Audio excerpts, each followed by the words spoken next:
لیکن امام الانبیاء کے دستے رحمت اٹھے ہوئے ہیں۔ حضور نے حوصلہ دیا۔ علی کہنے لگے یا رسول اللہ اتنے کرم ہے، اتنی مہربانی ہے آپ کی، بچپن سے والد سے لے کے اپنی گود میں لے لیا ہے اور پرورش کی ہے اور جوانی تک پہنچا ہوں، اتنے کرم ہے کہ اتنی مہربانیاں ہیں میں ان کو گن ہی نہیں سکتا، ایک اور کرم کر دیں مجھے دمادی کا شرف عطا کر دیں۔ بس یہ سننا تھا نا کہ حضور کا چہرہ ایسے کھل اٹھا جیسے گلاب ہوتا ہے۔ نبی پاک کے چہرے کے اوپر پڑی گی مسکراہٹ آ گئی، حضور علیہ السلام کا چہرہ 14ویں کے چاند کی طرح چمکنے لگا۔ نبی پاک صلی اللہ علیہ وسلم نے پھر علی سے کوئی بات نہ کی، حضور بڑے خوش ہو کے نا گھر تشریف لے گئے۔ حجرہ فاطمہ زہرا رضی اللہ تعالیٰ عنہا کے پاس چلے گئے، فرمایا فاطمہ تمہیں مبارک ہو، تیرا رشتہ آج وہ مانگنے کے لیے آیا ہے کہ پوری دنیا میں اس جیسا کسی کا ایمان ہی نہیں ہے، بڑا ہی متقی اور پرہیزگار ہے، راتیں اس کی سجدے میں گزر جاتی ہے، دن جہاد میں گزر جاتا ہے، ظاہری دنیا کا مال نہیں ہے لیکن تقوی کی دولت بڑی ہے اس کے پاس۔ تو سیدہ نے شرما کرنا جواب تو نہ دیا، سر جھکا لیا۔ یہ سر کا جھکانا بیٹی کا یہ اس بات کی علامت تھی رضامندی کے اوپر، اس کو محمول کیا گیا۔ تو صاحب ہدایہ نے بھی یہی مسئلہ لکھا ہے، تو خاموشی کو ہاں کے اوپر محمول کیا جائے۔ تو ایک اور بھی سبق ملتا ہے میرے آقا کے اس عمل سے، بیٹی والوں جب رشتہ کرو تو زبردستی کسی کے پلو نہ باندھ دیا کرو، بلکہ بیٹی سے مشورہ کرنا میرے مصطفیٰ کی سنت ہے، اس سے تمہاری پگ نیچے نہیں ہوگی، تمہارے وڈیرا چائی کو کوئی داغ نہیں لگے گا، تمہاری عزت کم نہیں ہوگی، بلکہ بیٹیوں سے پوچھ کے رشتے کرنا میرے مصطفیٰ کی سنت ہے۔ نبی پاک علیہ السلام نے دیکھا کہ بیٹی راضی ہے، ادھر سے جبریل نازل ہو گئے۔ ایک روایت ہے کہ حضرت جبریل عرض کرنے لگے یا رسول اللہ اپنی بیٹی فاطمہ کا نکاح علی سے کر دیا جائے، آسمانوں پہ رب نے کر دیا۔ 40,000 فرشتے گواہ پائے ہیں۔ اللہ اللہ۔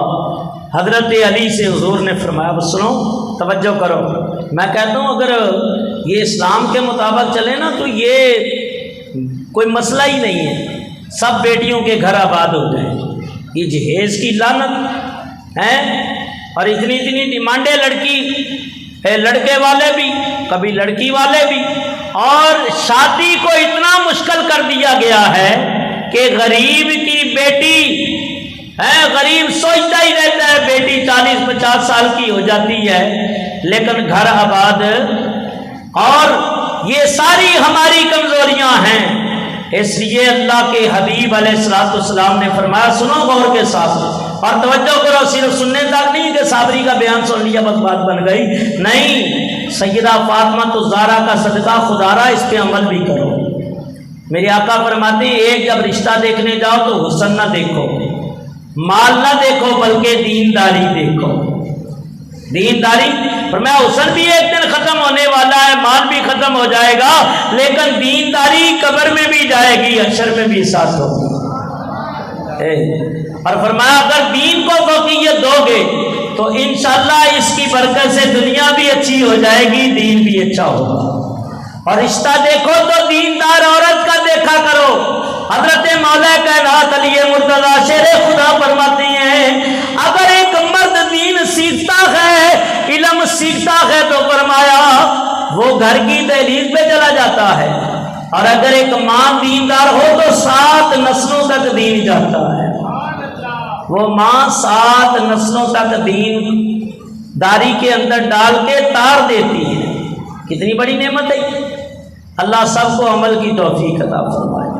نبی پاک صلی اللہ علیہ وسلم نے فرمایا علی تیرے پاس کیا ہے؟ عرض کی یا رسول اللہ ایک زرہ ہے، زرہ ہوتی ہے نا، زرہ یہ جنگی لباس ہوتا ہے، تلوار، گھوڑا، 3 چیزیں۔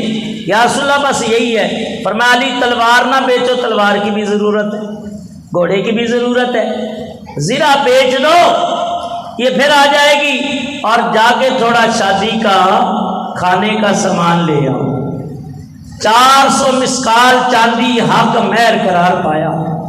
اعلیٰ حضرت نے فتاوی رضویہ کے اندر لکھا ہے، وہ تقریباً اعلیٰ حضرت کے دور میں جب حساب ہوا تو 160 روپے بنتے تھے۔ کتنے؟ 160 روپے، 400 مسکال چاندی۔ اب تو اس دور میں تو بہت زیادہ اس کی قیمت ہے، بڑھ گئے۔ فرمایا کہ علی اس کو بیچ دو۔ اب علی بیچنے کے لیے نکلتے ہیں، راستے میں حضرت عثمان غنی رضی اللہ تعالیٰ عنہ کی ملاقات ہوتی ہے۔ معاملہ اور ماجرا سنا گیا۔ حضرت عثمان غنی کہنے لگے اے علی اس کو آگے بھی تو بیچنا ہے، میرے ہاتھی پہ دے دو۔ کا قیمت آپ جیسا تاجر ہو تو پھر مجھے بتانے کی ضرورت نہیں ہے۔ تاجر بھی تھے نا حضرت عثمان غنی، اور بڑے ایماندار تاجر تھے۔ یہ آج کے تاجروں کی طرح نہیں ہے کہ مرچوں کے اندر بھی برادہ ڈال دیا، چینی کے اندر 2 نمبری، کوئی چیز بھی خالص، وہ چیز کیا ملنی ہے، بندے ہی خالص نہیں ملتے ہیں، ساری 2 نمبری۔ یہ تمہاری جتنی ہوشیاریاں ہیں نا 2 نمبریاں، اور جتنی کوششیں، جتنے فراڈ اور دھوکے دے رہے ہو، یہ ایک دن سب ختم ہو جائیں گے، کیونکہ تم تو کر رہے ہو سمجھتے ہو کوئی نہیں دیکھنے والا، لیکن کرامن کاتبین ہر بات لکھ رہے ہیں۔ اللہ کے قاصد بولتے ہے تو پتہ اس دن چلے گا نا جب نامہ اعمال سامنے آ جائے۔ یہ بھی کیا تھا، تو کہے گا نہیں میں نے نہیں کیا، زبان سے بولے گا، اللہ زبان پہ بھی مہر لگا دے گا۔ ہاتھ بولیں گے، پاؤں بولیں گے،